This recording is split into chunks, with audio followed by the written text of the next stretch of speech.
অনেকেই জানেন না ফেসবুকে গ্রোথ শুরু হয় প্রথম ব্যাচ ভিডিও আপলোড দিয়েই। এটাই সেই পদক্ষেপ যা আপনার প্রোফাইলকে বদলে দিতে পারে। কিভাবে করবেন দেখুন 5টি সহজ স্টেপ।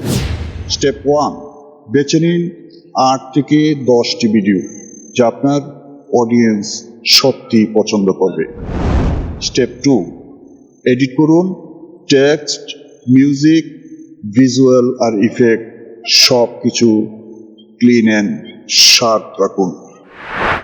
স্টেপ 3, সঠিক ক্যাপশন আর হ্যাশট্যাগ দিন, কারণ ভালো ভিডিও সঠিকভাবে প্যাকেজ হলেই ভাইরাল।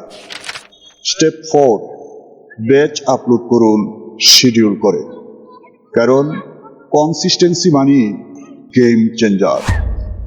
স্টেপ 5, পারফরমেন্স ট্র্যাক করুন। রিটেনশন, ওয়াচ টাইম, কমেন্টস এগুলোই আপনার ডাটা গোল্ড। মনে রাখবেন, কনসিস্টেন্সি আর কোয়ালিটি মানেই লং টার্ম গ্রোথ।